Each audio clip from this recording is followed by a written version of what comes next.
Alright, so where did the Capelli and Malikov ended up? Argentina. No, we were in the Mississippi. It was Geography 101. You never know. Can you walk? I'm fine. Like, Bibbs, the Mississippi goes through plenty of states, but really, you go with that one?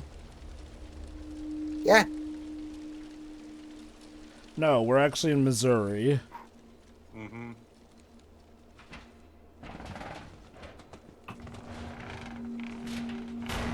Alright, so it is literally up to just us two to save the entire world. Yeah, well, it's more like a case of escorting because looks like a safe place to because rest. Malikov is claimed that he only knows how to disable the New York Tower. Then again, in the first game it was showcased that Hale could just do it by just, destroying a couple of strobing lights. So... Maybe this one's more advanced. But could you imagine if they were that incompetent, they got that lost and ended up in Argentina? Okay, to be fair, with like no river is that long that that makes you reach from that much up north towards instead the center or south, like. Yeah, like, I mean, they would have to have looped around at that point to go all the way to Argentina. Look, when people sing "Don't Cry for Me, Argentina," they don't mean "Cry Me a River" like that. Ah, you know that song too. Nice. It was used for a meme with 60 Spider-Man in the late 2000s. That does not surprise me. Alright, basically where we are right now is a dilapidated, place on the rivers of the Mississippi, and for the time being we just need to open a gate, which means going from one, train wagon to another in order to reach an elevated position. And as you notice, we started encountering once again the Leapers. Yes, Jova? I will say, while there is once again distinction in environments, so far it doesn't seem as varied as 2 was. Granted, No. we're not too deep into the game yet, but... Mind you, it's mostly because, again, we're trying to go for the field trip, but this time in a more cohesive, quote-unquote, manner, in a sense that we're going through very, locations that are very near to each other, rather than just zipping all over the place. Which admittedly is part of part of the charm, but anyway, I might as well read this later. Okay, in that case, I'll continue then. It's like, God. I guess maybe it's because the world is a lot more devastated even beyond 2, but again, and I know we're early in the game still, but so far the environments don't feel as distinct or identifiable as they did in 2, which admittedly was one of the praises I had for that game, and how every different level definitely felt like, oh yeah, I recognize this area, even though it's a much older and devastated version of it. Mm-hmm. Again, maybe it'll get better as the game goes by. I'm just going by what I've seen so far. Oh well. I will say that so I definitely agree that gameplay-wise, this is definitely contender for best of the 3, though, so far from what I've seen. Anyway, one other thing that you noticed via the, as you can see, the enemy intel, is the fact that they even give you small survival tips in how to handle them. It's just that, again, when you have cases like the Goliath, where it has a significance in the story, but not that much otherwise. You may also want to pay attention a bit on the scribbles, which are from Malikov. This is supposed to be Manikov's journal, an in-universe journal that he's having. And like, for example, in here is also has some writing in Russian. These usually do contain some minor informations that the descriptions normally do not give you. Not that they're really important. They're just, particular details that, are just nice touches. And again, it showcases a bit of, artistry, because again, it also helps with the new, look that the game is having, Anyway, like I said, the shock drones are basically there just to be the new drone types. Although in this case, they use, of course, electricity, and Manico compares them to bees. Dropships we're going to encounter eventually enough. A flying transport used to deliver Chimerian ground troops into battle. The outer shell is protected with thick armor that is impervious to most attacks. A powerful plasma cannon attached to the hull is used to hunt and kill hostile forces. So they're basically like the hunter-killers from Terminator, I guess. It's a shame they don't give us text versions of all the writing in the journal, like, or at least the ones that form out paragraphs. No, the text that you get to read, as official description is different from the scribbles that you find in the universe page. I'm so used to these days games having, like, an in-game written version, but obviously there's a text version to make it more legible. Whereas You also find, due to this, I'm surprised it took this long to actually make them, but then again, this was 2011, so Bioshock was popularizing them again. Audio logs. We're gonna listen to them as well in the extras part. Neat. Are these ones good overall? They're fine. Nothing too special, if I have to be honest. They're mostly, sorry, recountings from the survivors, but nothing more. Bunch of survivors, not much more. Okay. There Also, you go. also, that ladder climbing animation with his hand looked a bit awkward. I mean, I guess it's better than the one from Enter the Matrix, but that's not saying much. Enter the Matrix was definitely an older game.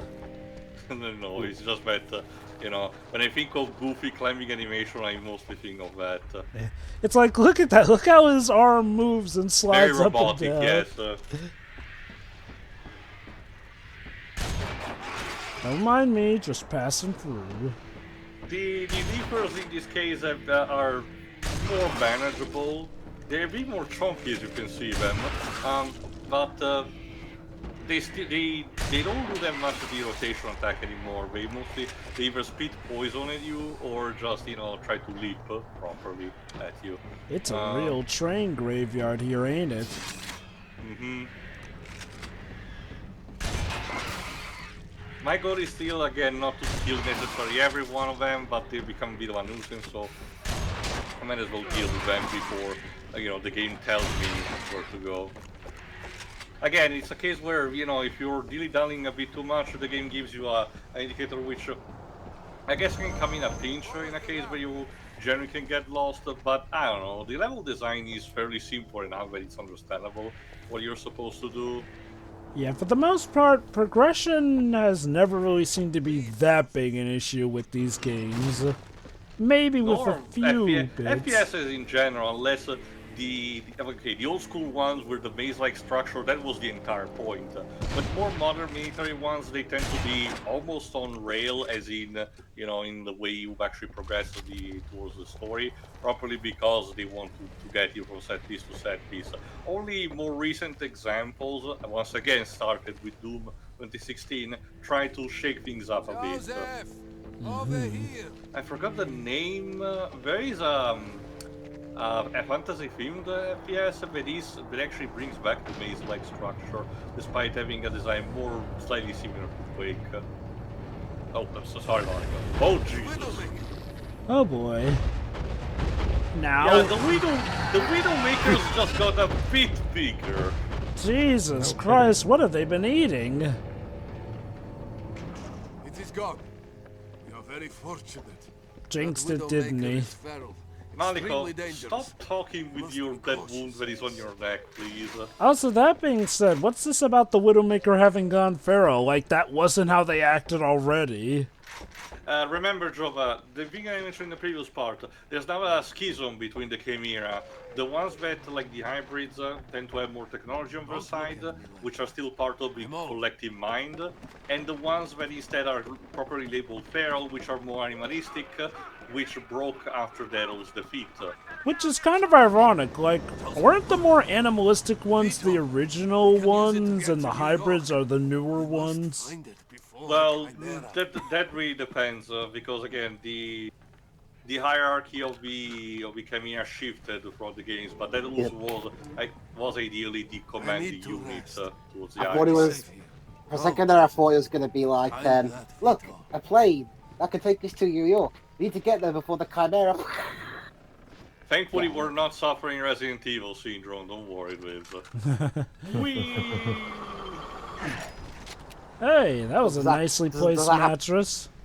Does that happen often there? You get a mode of Yes, transportation, but while they're in the middle Oh. of their sentence, it gets blown up. Let me put it like this, Even better, Dweebs. It's practically a cliche that every time your character is actually supposedly to get out of a situation with a rescue chopper, and if everyone is cheering about that, the rescue chopper gets shot immediately after. I'd say Resident Evil 3 was pretty much the game that started that tradition because, ironically, in Resident Evil 1, you get out fine when your helicopter pilot comes back. Chicken heart, To be that fair, is. it's your entire job of making sure that the tyrant doesn't kill you and the helicopter. Didn't 7 also have a successful helicopter escape? Mostly because it's once again at the very end, and it's your job to make sure that the final boss in that case doesn't defeat it. Anyway, new weapon type, and I am happy to report it's a more interesting one, the Atomizer. Once again, taking a page from Ratchet and Clank. An electricity-based Chimera riot weapon. It releases lethal shocks of electricity that are extremely effective at short range. R1 press and hold to release a short-range electric bolts that auto-target and disintegrate nearby enemies. R2 press to release a localized gravity well that damages nearby enemies and pulls their body into the well. Goodness. It becomes even better when upgraded. It is very useful for crowd control, believe it or not. I bet. Well, to be fair, that's mostly because you haven't seen, but it's used by some of the bigger enemies, so you would think it's naturally more effective against them. So and that also means if you want to actually get ammo from this thing, you need to actually, kill them. Anyway, you're trapped in this facility, which means that you're in the dark for a while. So of course the game uses this to put you against some more Grims. Again, people have been inoculated with the Hill vaccine, technically, but that doesn't mean that, the people who were, infected with the Chimera virus beforehand or trapped in the cocoons, got changed from the experience, unfortunately. Oh, Jesus. Well, And yeah, the Atomizer is true to its word. The enemies literally get atomized. That's one way to pulverize an enemy. I like how that guy was so polite that he didn't even hit you until you noticed him. Oh no, I did. It's just I just didn't notice that.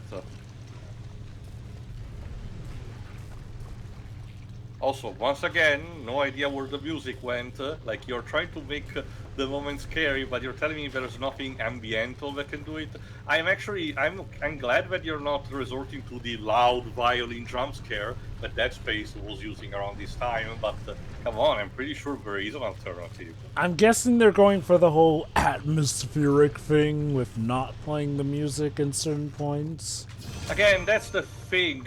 Usually games like these tend to be better with having an ambiental track for situations like these. And sometimes, that's the thing, it's not even consistent, because sometimes there is, sometimes there isn't, and it feels very arbitrary, Like, I don't even know what was the reason why the Dark Souls, franchise made it basically its trademark to have, music only for very specific pivotal moments for the boss fight. But I can tell you that not every single, From Software game had that. In fact, once again, Sekiro, because in order to make themselves distinguished from those titles, has music pretty much all over the place, So sometimes it's just an artistic choice, but I don't get it. Like, for example, yes, when the enemies start to arrive, now the music starts to get here, but I don't know, I think something, a low-key for tension probably would have worked. Something like what Alien Isolations tend to do. I don't know. Also, yes, when it comes to old school, when it comes to crowd control, the shotgun is always one of your best friends. Especially with the scatter shot. It doesn't really have, the main fire doesn't have the same punch as in the previous games. I don't know what they did, but it still worked fine enough.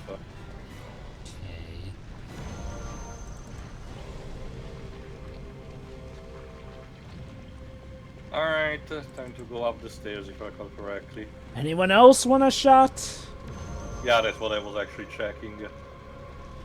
Like I said, keep in mind that there was a 3-year gap since I played this from the first time. So again, while not technically a blind run, it still has some elements of it.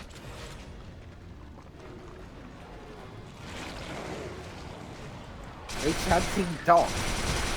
I'm pretty sure it's supposed to be Russian, I guess because Malikov was tied to this, to the initial part of his mission. And again, it's also inconsistent. We invest from having no music at all to having this more intense stuff. Again, usually for a sequence like this, there should be ideally, you know, a progression of some kind. You start very low and then, you know, grows into that. I don't know.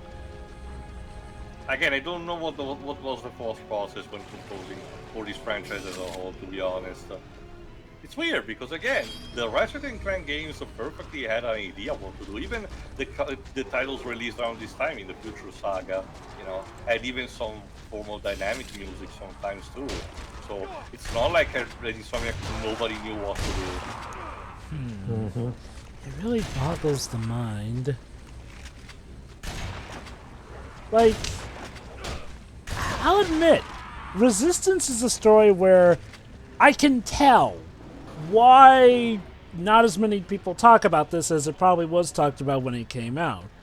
But even still, what baffles me are decisions made across the field of it. Like, I will say, they definitely had the advantage that, you know, shooters were definitely a lot more in. Like, I can't help but foresee that had this come out in an era where shooters weren't as beloved as they were at that time, that this series may not have taken off as well because, man, it really does feel like each game, while they could be considered good, have their fair share of issues that hold them back. But I think I mentioned during the commentary of the first game, I can tell you, Jova, that while not as vocal as Killzone, you know, the I wouldn't even call it cult following, you know, the fan base that was existing for this, and you know, when people actually stumbled into it, still seem to actually, you know, appreciate it a bit more, just for the mere factor that nowadays there aren't as many titles with a similar, you know, aesthetic and gameplay style when it comes to first-party titles. Again, Helldivers 2 has been a big game changer, but if anything, it has highlighted the fact that for a long time, Sony was actually lacking a proper first-person shooter, or in this case, first-person shooter in a militaristic type of context. That is a fair point. For that. And I do think part of that does come from the backlash that these sort of games did get, where perhaps it could be considered that some companies did overcorrect in moving away from this aesthetic and stuff. I mean, granted, in a business sense, I do kind of get it. It's also a combination of different factors around bad timing. Maybe it's a case where key important people in the company, you know, transition from between one title and another, and as a result, you lose some creative, you know, creative vision. Or maybe it's a case where trends change in the meantime, and as such, you have to, or at least the market, the investors tell you that that's what the kids crave these days, and as a result, you have to change around that.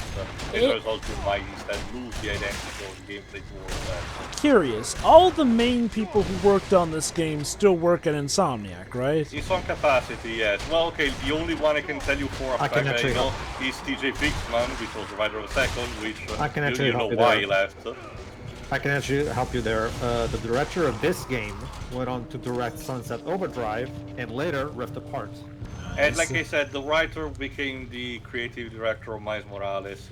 Okay, so my best guess is that if I were to give a good educated guess as to, you know, why Resistance may not be their top priority to come back, well, first and foremost, I think we all remember that time where Insomniac just seemed to be doing everything. Like, I can imagine that probably stretched them a bit thin, and combine that with the fact that, you know, the first-person shooter, dude bro shoot-em-up thing was kind of exiting the building in terms of what was being the most popular video game-wise. My guess is it wasn't so much that Resistance lost its fans. I mean, no, the fans are still there, but it's just that, well, the priority has not really been to bring it back, and admittedly there hasn't been the biggest demand for it to come back. My guess would also be this would partially be because free ends on a conclusive enough note that there's... Like I said, yes. However, as I told you, Insomniac wanted to make a fourth title, but, you know, Sony told them to do something else, and that's why we got the Spider-Man games. Right, yeah. Okay, here's my take. If there was still, like, a massive crying out for Resistance, I think Sony would have at least taken note of that. Who knows? By the time it gets published, we actually get it revealed. But there were speculation apparently that Helldivers 2 might get a themed, you know, event tied to Resistance. But that's just speculation. That could work. So okay. Honestly, wouldn't be too much of a stretch. True. The setting is completely different, so of course it's more of a case of an Easter egg rather than these two things are in the same universe. You know, not that kind of thing. But it could still work out, gameplay-wise.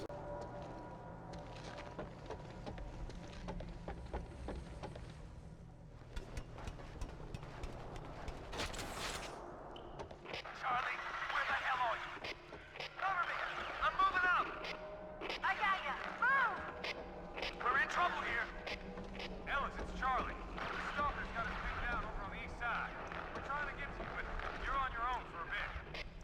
God damn it, Charlie. Anyway, assuming Resistance 3 does have a conclusive ending, I'm guessing that Resistance 4 would have sort of been a state similar to, like, you know, Gears 4 in the sense that, oh, we fought the enemy, we're dead, but now they're back. Keep in mind, anyway, new sniper rifle, which is not the Far Eye, he said it's the Dead Eye. Capelli-based sniper rifle. Thorough zoom scope and high velocity rounds make this an effective weapon at extremely long range.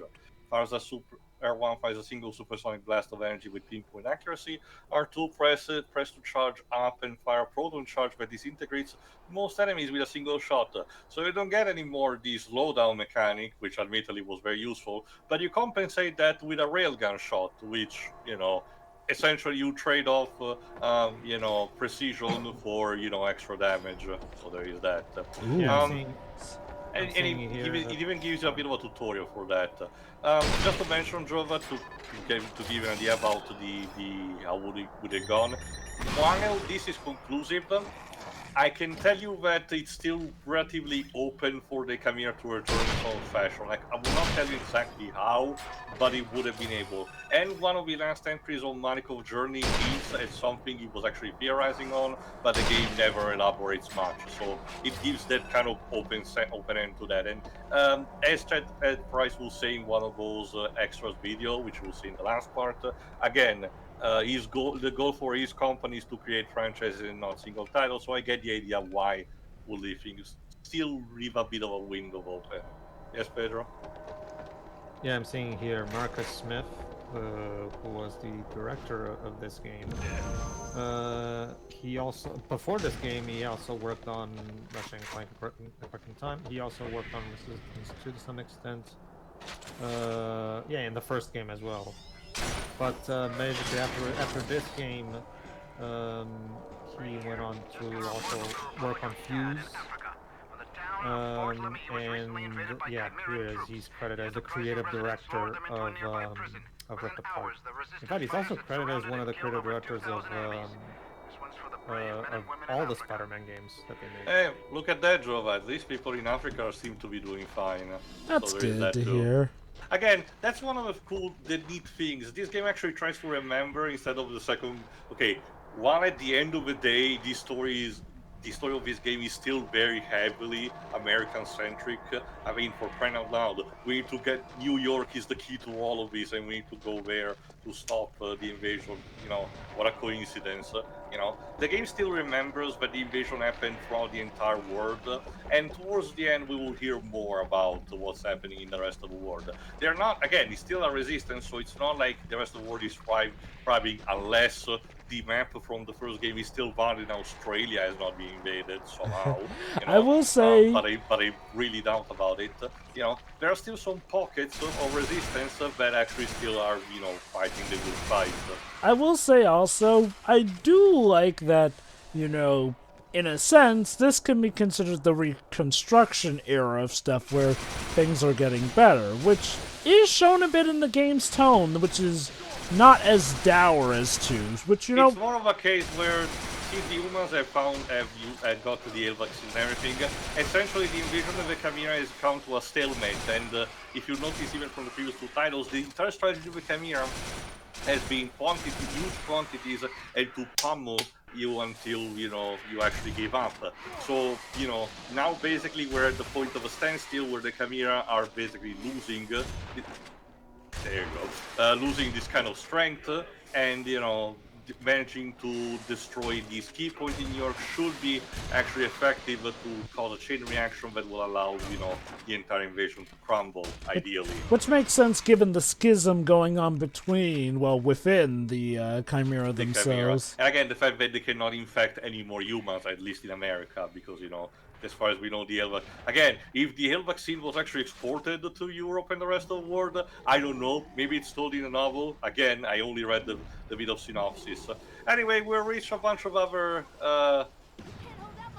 Yeah, we reached a bunch of other, people who are resisting, and among them is a woman played by Ali Hills. So she was also doing this alongside Lightning around the same time. I think I didn't notice that when I was reading, her filmography during one of the 13 trilogy, runs where we did ask what she was doing. If I recall correctly, these days she's still working, just having a couple of either minor roles or other video games. But I actually haven't checked in a while. So was Lightning her big last main role? I mean, okay, I think she was also. Oh wait, no. She was. Okay, she was in something else. Kid Icarus Uprising, I believe. Let me check quickly, just to be sure. Might as well, like I said, it's been a while. Mm-hmm. Anyway, for this mission, basically you have to clean up the area before you actually get to reunite with the other survivors. And again, the sniper rifle is actually your best tool for this. Oh right, she was also Liara in the Mass Effect trilogy. Yeah, Razzoni, there you go. But then again, that hasn't been relevant in a while, admittedly. And yeah, she was Palatine in Kid Icarus Uprising, and I believe Smash by extension. No, like I kept telling you every time you mentioned Jova, for a reason that escaped me, probably union contracts or something, maybe something similar to that, they had another one. Yeah, probably fair, union. she did a good job, but it's just that it's a bit of a shame. Yeah.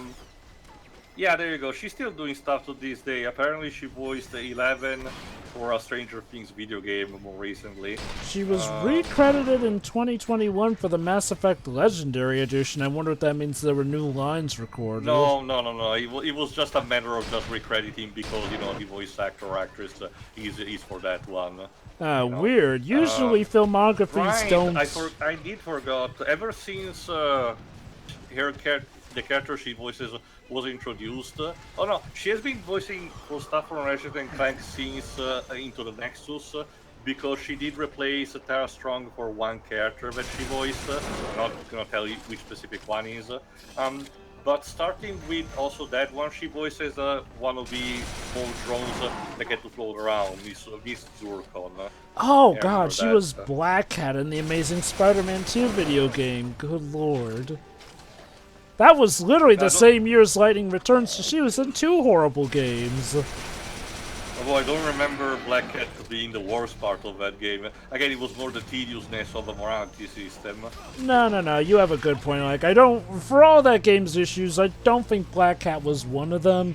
Granted, she didn't really do much to help. The point still is that, Ali Hill is actually still voicing characters these days, so her career is not really going anywhere. And again, she's still in good relation with Square Enix. Like, again, most recently, she did reprise the role of Lightning for the CDNT. And again, I don't know what kind of magic Square Enix of America tend to have when it comes to voice actors, in relationship, but they're very particularly good at doing them, because not many people, as far as I know, really complained on the matter. Oh, no, they must be doing something right, and most of the time they do manage to get them back.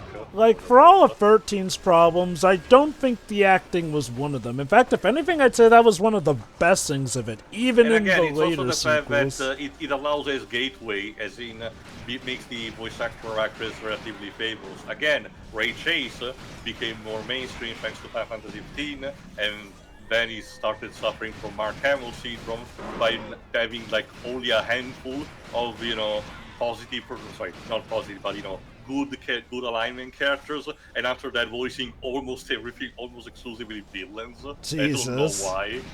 That is funny when someone famous for playing a hero ends up mostly going with villains. I mean, he's good at it. For just I was mentioning Sekiro, for example. While I still think the Japanese dub probably is the best way to enjoy the game, Ray Chase voices the main bad guy, Lord Genichiro, and he's doing a good job at that. Same goes for the main villain of Tales of Berseria, for example. So he's mostly good at doing more the soft-spoken type of villainy, but like I said, he's good at it. So why not?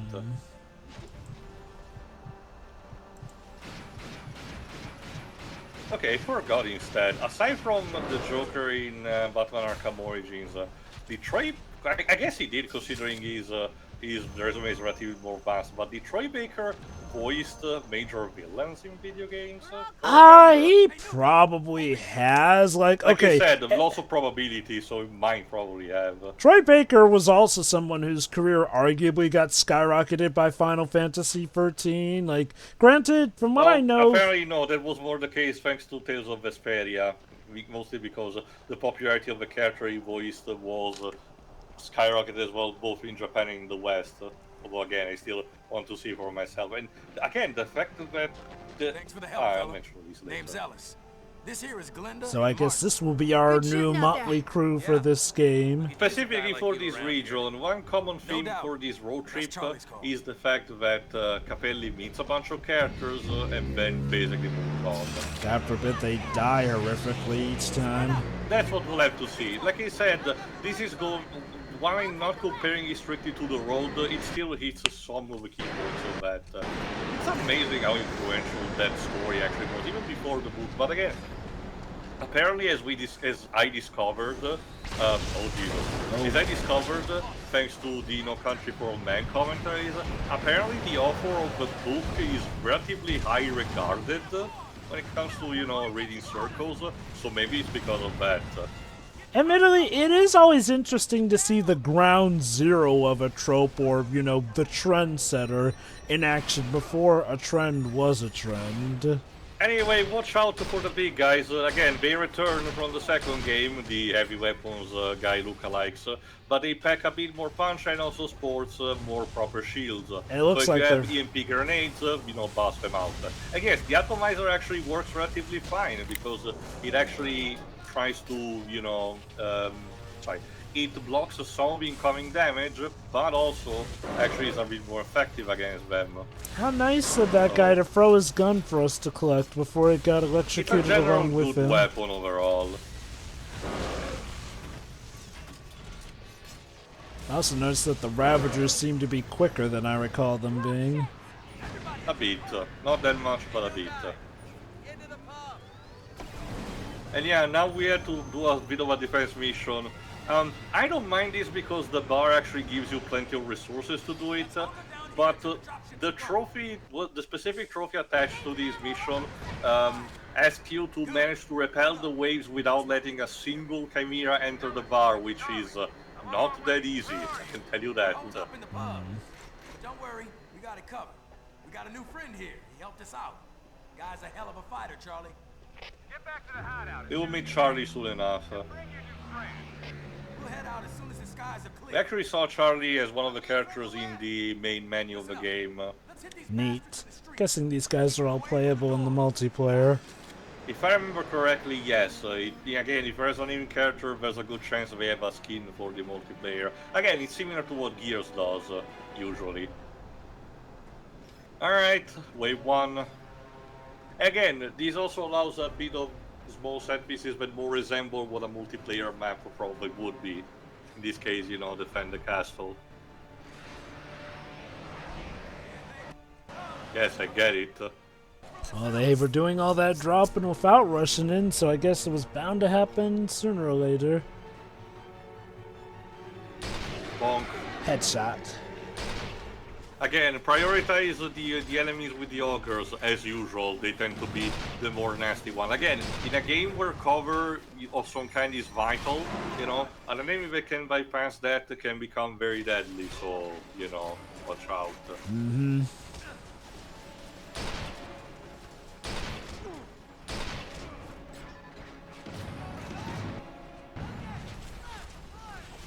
Also, yeah, I would have to say that now this music is, while not, you know, super fantastic, I think it's, again, worth fitting for the situation.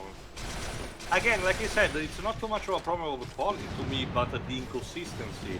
How sometimes where you think it should be present is just lacking for no reason, and it's very fine. And again, it's all connected to the fact that the only real memorable tracks in this game can be counted with one hand. Well, this franchise overall. Again, it's a good thing that the people who made PlayStation Stars Battle Royale knew what to pick, you know, the best, you know, for a presentation, but it also kind of says a lot. Yeah. Which, again, to be fair, again, while not on this level, like I said before, the Ratchet and Clank games did have this more level of consistency and overall more stable quality. But it is true that outside of very specific small examples, in more recent times, the games did not really have something that you could consider like a recurring theme that, you know, is very super memorable. The Future Trilogy did add a few minor zingers that, you know, did wish to work out a bit. Particularly, for example, the Street Pirate themes, for example, for obvious reasons. But they never really managed to have the case of having a proper leitmotif, which is something that, to be fair, even the original trilogy struggled with this a bit, but did still had a few more memorable tracks, like, for example, the Metropolis theme, for example. Again, it's a delicate kind of thing, and again, not being a composer myself, I don't know what the exact in and outs tend to happen, and especially combined with the direction of the game. So again, there's probably a lot of things that I don't know about it, but I don't know. Like I keep hearing different examples that actually manage to get it right, with both having a leitmotif and more memorable tracks. So I don't know. Also, another thing that you might have noticed is that now, compared to the previous games, the hybrid chimeras, sometimes they carry around small SIM packs, you know, DL packs, on their belts, like similar to what you know, a proper soldier would carry out, like a med kit around with them. Meaning that when you manage to kill them, they drop it alongside potentially the weapon. Meaning that, oh shit, I forgot to get inside.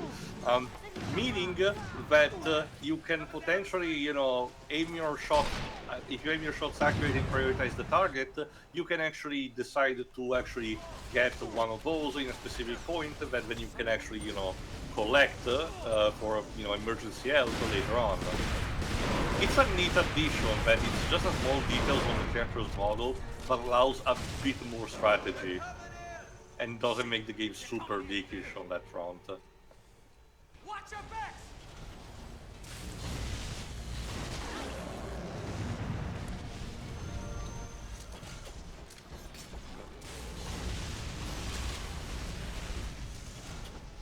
I can't hold him! Just keep shooting! Yeah, that's what I'm doing. Lady, don't go for the beams. They're downstairs. Just don't cross the stream. To be If fair, you do, you get blown up. Ghostbuster is Sony, so why not?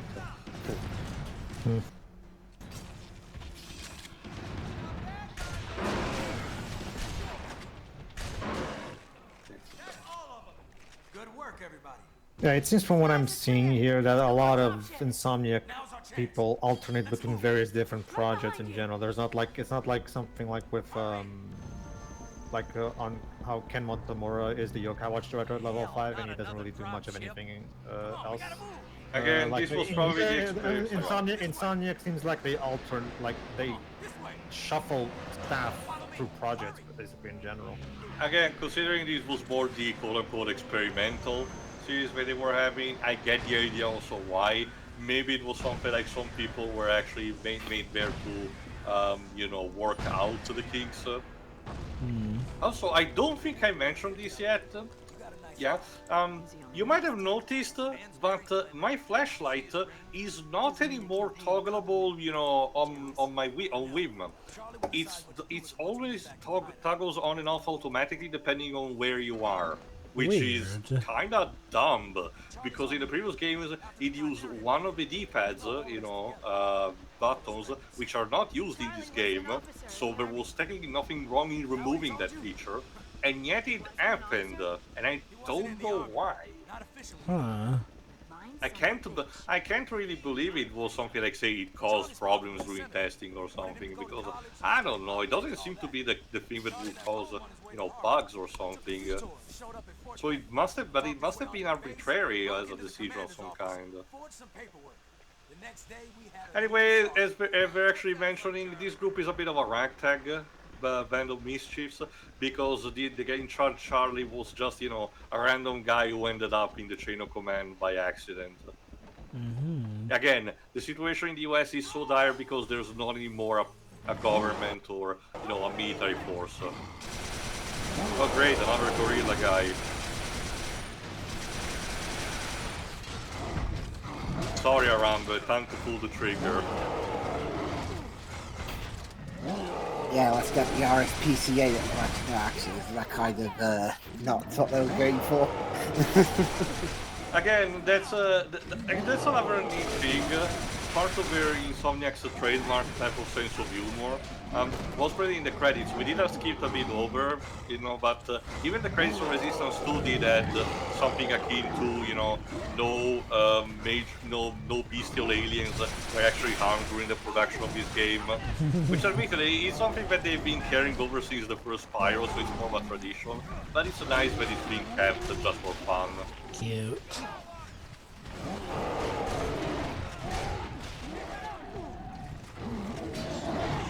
Alright. Dude's got a lot of fight in him. Yeah, and because he can actually smash some of these walls, you cannot just hide in a room. It will literally transfer over. I was just literally scavenging to see if there was an L pack.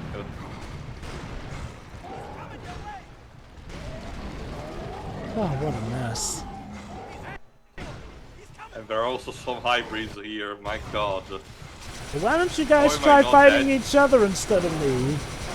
How am I not dead? Because the gorilla-like enemy is not a feral. It's actually with the hybrids. Oh.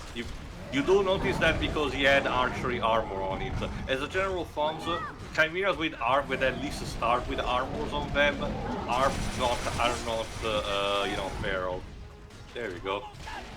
Yeah, the final upgrade of the bullseye is that you can fire, you know, 3 tanks at the same time, which works very well for, you know, eliminating groups of enemies. I thought we were goners. Come on, let's get out of here. All right, let's. I hope this chart.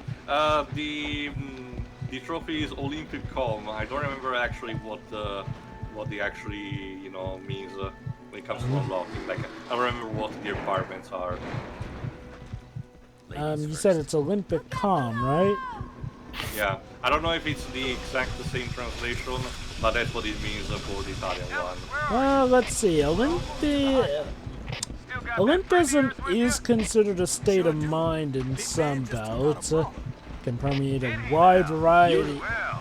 Usually, the term is used when it comes to like throwing something, because, you know, the Olympic Games usually have a lot of sports where you actually throw something, so it's usually associated to that. It might have been with because of the grenade. Maybe I'll need to check in between parts. For the time being, let's meet Charlie. Of course, presiding George Washington mural.